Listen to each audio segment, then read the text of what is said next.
Hello, welcome everyone back to another episode of Energy Unleashed. My name is Suzanne Worthley with my partner Kim Hess.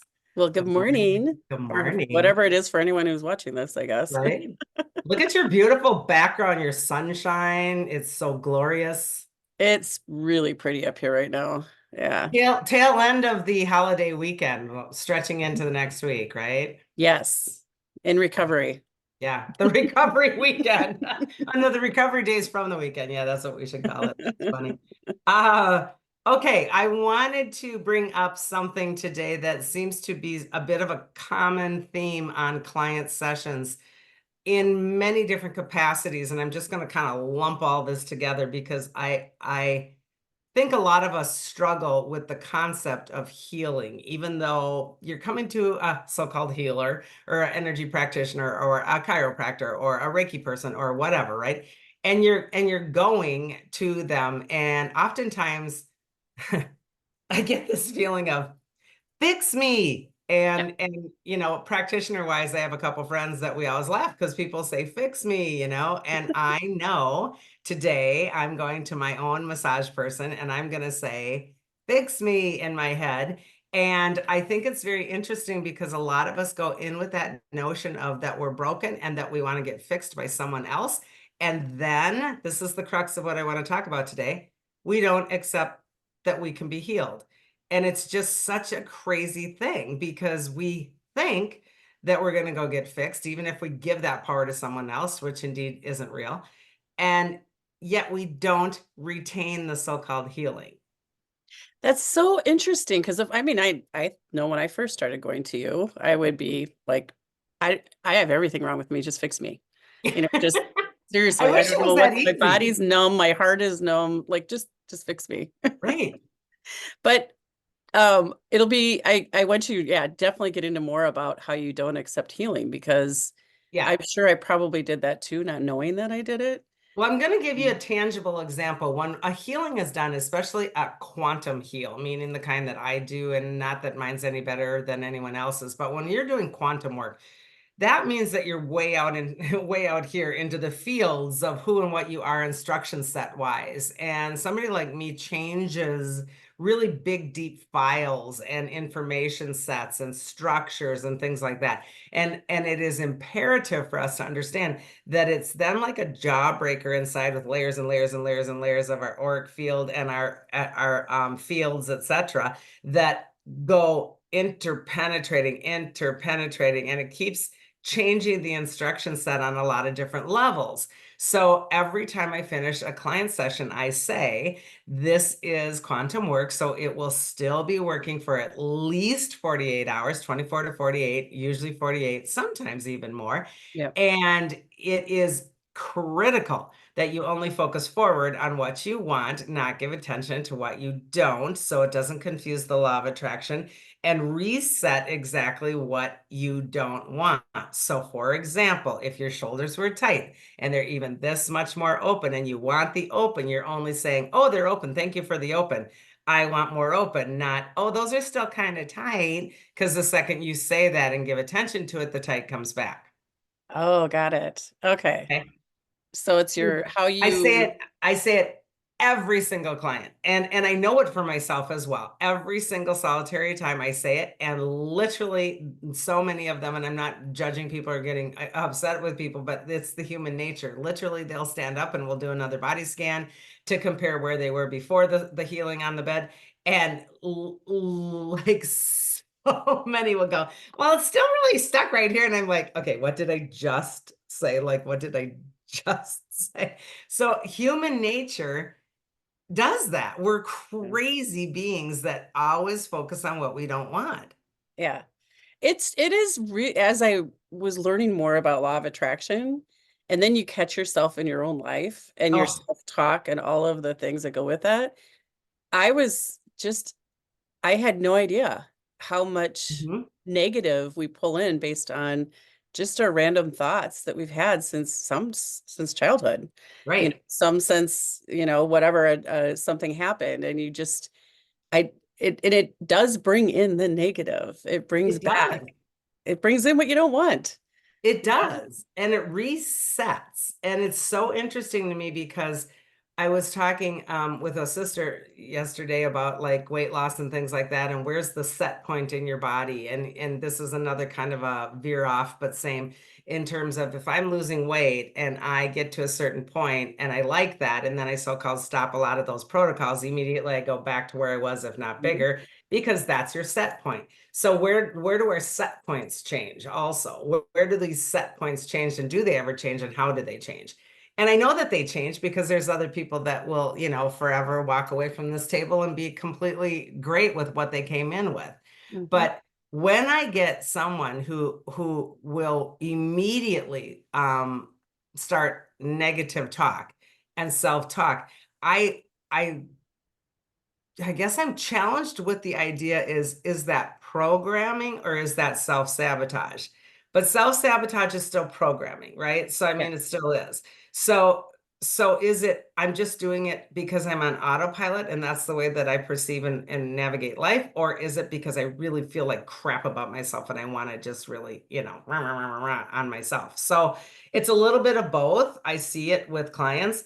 Nothing breaks my heart more than when I get like I have a follow-up email oftentimes, and I sometimes will get like, a barrage of, I was great for 2 days and then blah, blah, blah, blah, blah, blah, blah, blah, blah. And it's like, oh my goodness, because I know how that feels sometimes. I can go to the chiropractor and feel great for 2 days and then I feel like shit 3 days later. Yeah. I get that. I get that. But when we do that, blah, blah, blah, blah, blah, it's going to set it in. And here again is another set point, It's right? like you're going right back to where you started. Yeah. Yeah.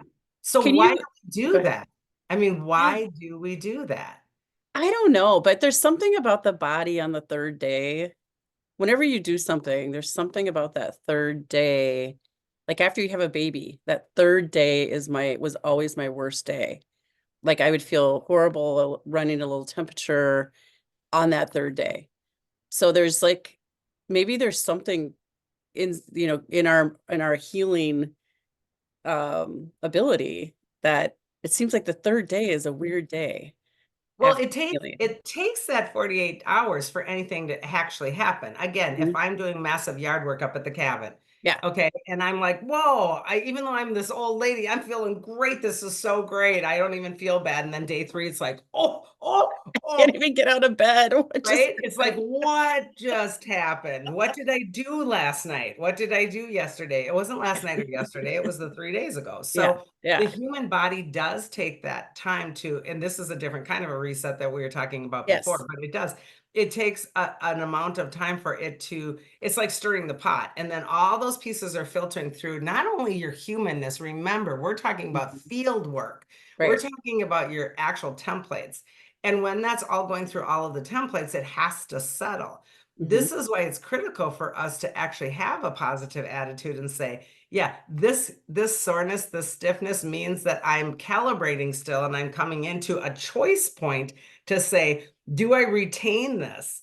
Do I Mhm. retain this actually great healing, or do I just go back to my set point? Yeah, that's a really good point. You were talking about though, can maybe describe a little more self-sabotage versus Yeah.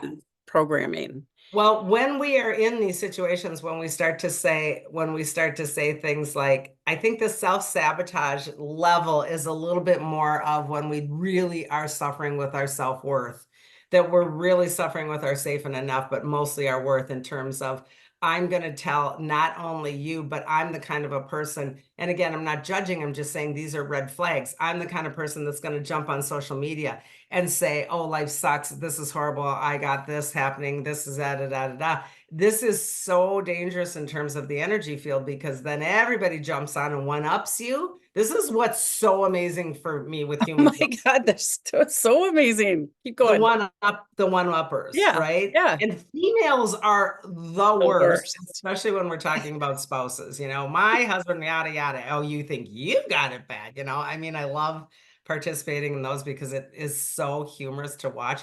If you just throw one piece of bait out, every woman in the group will jump on that. It's so Yeah. funny. Yeah. But this is what social media does oftentimes also is that yeah, and we will those are really common places for people that like to self-sabotage to get that information out, because then it just piles on more and more and more. Hmm. Whereas the other one that's kind of autopilot programming is just sort of doing its thing and they're not aware of it. The one that is sabotaging is just sucking it in, almost empathing it, almost just taking it in more and more to validate their non-worth. See, I told you I suck. See, I told you I was fat. See, I told you I couldn't do that, and la la la. So it's really something to watch, because I think bashing the self or anything or anybody on social media or anything social, or even it doesn't have to be social. You can even do it Hmm. in, like I said, in conversations, right? That's really, really difficult, because it is empathing all of that validation that I'm, not worth anything. Right. Right. Hard. It Ultimately, is that is hard. the program. Ultimately, that is the program of my non-worth, but still, there's levels of it, if you're following what I'm trying to say there. No, I am following what you're saying. I think that the self-sabotage, to me, they thrive on that energy of other people validating Yes. whatever they're saying. And Yes. programming, it's there and you're not even necessarily totally conscious of it. Subconscious back here just running. Yeah, right. It's just running. Whereas the other one's up in front doing this. And Yeah. And it's like, oh my God, I'm getting attention by the things that I'm saying. And yeah. oh, there's other people that are even worse than I am. But that's great. Let's all be bad together. Yeah. That's that whole like, what are we doing? Or I'm gonna win. Right. I I'm gonna am one up gonna be the you worst. I'm gonna be the and worst yeah. out of all of them. Yeah. I think it's really difficult sometimes for me to see someone who has done some awesome healing, though, in either my presence or someone else's presence, and then see how they just cannot believe that they're worth having that, and that they Mm, let that all go. And I can't judge anybody on that, because I know that even with all the work that I do every day, all day, on myself, on others, in this world for so long, I suck at this too. It's really difficult. It's really, really difficult to think I truly can manifest something different in this body and really 110% believe it and make it real a lot often. We can do it once in a blue moon. We'll manifest something. We think we're pretty awesome. But those really big ones, like, I'm going to really start eating healthy. I'm really going to start doing this. And we do it for like 5 days. And I think what the human is so vulnerable at mhm, is the world that we live in. I'm going to do this, but after this date, because I want to wait until then to start. Or if I'm going to really eat better and we have that family, reunion, I'm going to blow it anyway, so I'll start after that. Or, I've done it for 5 days and I haven't seen one single solitary thing, so screw it. mhm. Or I'm really into my meditating every single morning and I'm really totally digging it. But that one day when I wake up so freaking tired, I don't want to get out of bed, I just drop it. And then the next day I'm like, screw it. So we do a lot of the screw it after like a very short amount of time, because for whatever reason, humans are so incredibly led by instant gratification. And if we're not seeing some sort of a serious change, we Mhm. don't believe it's happening. And I think that that's one of the saddest things that we do, myself included. Yeah, no, I've started things many, many times. And when you talk about exercise, I've purchased things that still are not getting used. I mean, I Right. like your intentions are so good. And then when it comes down to actually the discipline of sticking with it, it is a form of your self-worth, that you're just not allowing yourself to give your body what it needs. And that that's not good for you. You Mhm. know that, staying up till 4 in the morning is going to make you tired the next day. I mean, you know that eating that is going to make you feel like crap. Whatever it is, we know, and yet we do it anyway. And Mhm. again, these are other self-sabotages. And I don't necessarily think that they're literal, like I'm going to self-sabotage. These are the ones that are going on that subconscious of it's just not going to happen anyway. It's just not going to. So it Mhm. goes back to my worth again and my enough again. There's just not enough hours in the day to make this happen. There's just not enough of me to make this happen. And I don't think I deserve this anyway, and blah, blah. So these are really, really common things for everybody. I don't think that they're anything that are Nobody's special in this. Let's put it that way. No, And again, Kim, I want to point out nobody's special in this. We all are vulnerable to this. We are all vulnerable to some kind of self-sabotage because that's the bigger program of the so-called nefarious agenda that we are not good enough. And we all fall prey to this. And remember, the programming on a bigger level of you're not good enough, you're not good enough is going to sell you that product. It's going to get you to do that thing. It's going to have you take that program or buy that book. This is a bigger agenda. So I don't think anyone's at fault here. I'm just bringing this one forward because we're all susceptible to this kind of program, right? absolutely. We Yeah. are. I think there's more and more I don't want to, how do I say, like like you said, the negative agenda is trying to figure out more and more creative ways to keep the program going, Oh, right? yeah.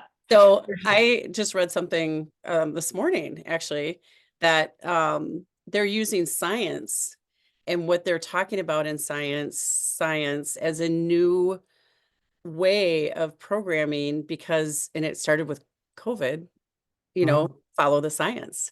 And that they're coming up with new and more ways through science that are training us or programming us Yeah. for, again, for self-worth and safety. It's Yes, very fear much. propaganda. Yeah. Yeah. But so when you're talking about the healing, it lasts for 48 hours, if not longer. Um, what do you recommend for best practice when Well, you do and healing again, or any 48 type of hours, healing? 48 hours is just kind of like the common thing that we throw out because the body is still, like we said, that 2-day period is still trying to figure out what to do. And that's just simply because the healing is still working, the templates are still working, the energy is still merging. Sometimes, however, when I do auric work, some people will be working for up to like a week and a half, Mhm. sometimes even two. So it depends on the kind of work it is. But the one thing that I do say, regardless to every single client, is what we started out with is that thinking positive, that law of attraction is what is critical. That law of attraction to just not focus on what I don't want because it will reset. The minute I give all that attention to the things that I don't want, there's nothing in the universe that's sitting up there saying, oh, I don't think Kim wants that. I think Kim doesn't want that. Even if it's a negative thing that you don't want, it's still a pulse to the universe, so the universe thinks you want it. Right. So it's really important for you to go, oh no, instead of that's still kind of tight. Even if it's this much loose and you want the loose, you're saying it's loose without a qualifier or a quantifier attached to it. It's just like, oh, that is loose. That's more loose. That's great. Even if it's 1%, it is more loose. And so it's really being careful with our words. It's being really careful with our attention. It's being careful with how we're presenting this as I'm fixed or I'm broken still. All of those kind of thought patterns are going to absolutely unravel a healing. And that can happen super fast. Yeah, I would think that like self-love affirmations would be really good. That's a Like great maybe doing idea. it before you go to sleep and when you wake up in the morning. And, I think as you train yourself in some of those self-love affirmations or even listening to them, like you've said before, you have some that you listen to on Yep. YouTube. Yeah, So, and I mean, that's another one of those things, I think it's critical for us to understand humans are creatures of habit, but not really long-term habit, meaning mhm. I'm going to do those affirmations every day. I'm going to carry them around in my bathrobe pocket, which I did for 2 weeks, right? And it was awesome. Why I Mhm. stopped, I do not know. No. I'm gonna read that book every single night. I'm not gonna watch Netflix. Instead, I'm gonna go exercise. We start out with these really grandiose things and then we get lazy. And this is so, again, not judging anyone because this is what we do. This is what we do. The goal, in my opinion, is to flip the paradigm and notice the things that we do that we want to do, that we're glad we're doing, that we're proud of doing, and pay our Yeah. attention there Yeah. and watch that word try because I'm trying to do this or I'm trying to do that is simply like, oh my God, I just, We were brought up oh to my use God, I try suck though. at it. Try, should, would, could, Yeah, all of it's just them.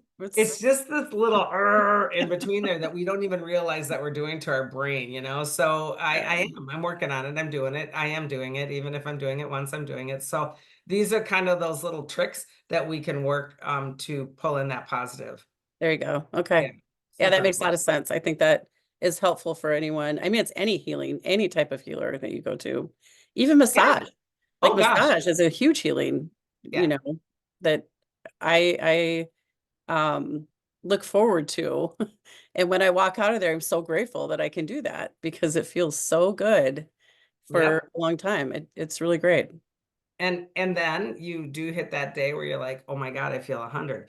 The biggest thing, and I guess what I want to round down with and unleash just a smidgen more before we go, is that remember, a lot of these things that we struggle with are bigger. A lot of these things are collective, especially when it comes to the body aches and pains. A lot of this stuff can be, we were just talking before we were on, I haven't slept for 2 nights at all, flipping, flopping, flipping, flopping. And we popped on the phone and noticed, of course, full moons drive me nuts. I'm Mhm. great with no, new moons, sorry. New New one. moons Yeah. drive me nuts. Full moons I'm great with, which is so backwards, but whatever. And as long as I have that cognitive knowing, it's like, oh, well, I already know this is going to be a new moon night, I mean, and I don't program that, but I don't bash myself for flipping and flopping all night. So knowledge is power also in terms of, oh, this is happening in the collective, or this is happening in the planet, or this is happening in whatever. And so the point is that we're never fixed in any way, shape, or form because A, we're not broken, right? Right. And B, nothing is done. So when we get that out of our concept of any point of reality being fixed, we don't have to struggle against it. We can just sort of embrace this is where I'm at today. Yeah. Right. Right. Yeah. It makes sense to me. So I know that I've done this. Yeah. I've gone through this personally. It's Yeah. like, why am I thinking this way? You catch yourself, and it's really the programming part of it, and trying to Yeah. train yourself not to, trying to train yourself, but training your thoughts is Yeah. really It's so difficult. hard though. It's so hard it So is hard being difficult. a human. Sometimes I wonder if the galactic aliens just sit down here and go, No, I love the meme where they're all sitting there with a cocktail in their hands watching us like we're entertainment because yeah, what are we or a doing? bowl of popcorn, and like, here they go again. There they go again. Well, anyway, so I thought I would bring that up. I just really, really want to let people know things will change oftentimes, ending up with you know, just because something worked before doesn't mean it's going to work again. Mhm. So maybe your supplements don't work the same. Maybe your food doesn't digest the same. Maybe this medicine doesn't work the same, or this protocol, or this blah, blah, blah, blah, blah, because of the fact that the bigger picture is changing. So don't always think that it's just you, is what I was trying to round down with, because there are bigger things at play here that will really adjust our body and how we react to things. And exactly what we were talking about before we went on too, sleep. I mean, we are getting pummeled, and many of us are extremely tired, and there's no reason for us to be tired of Oh, sorts. yeah. And so it's like, goodness, how many naps do I take when I never take a nap in my life? What's going on here?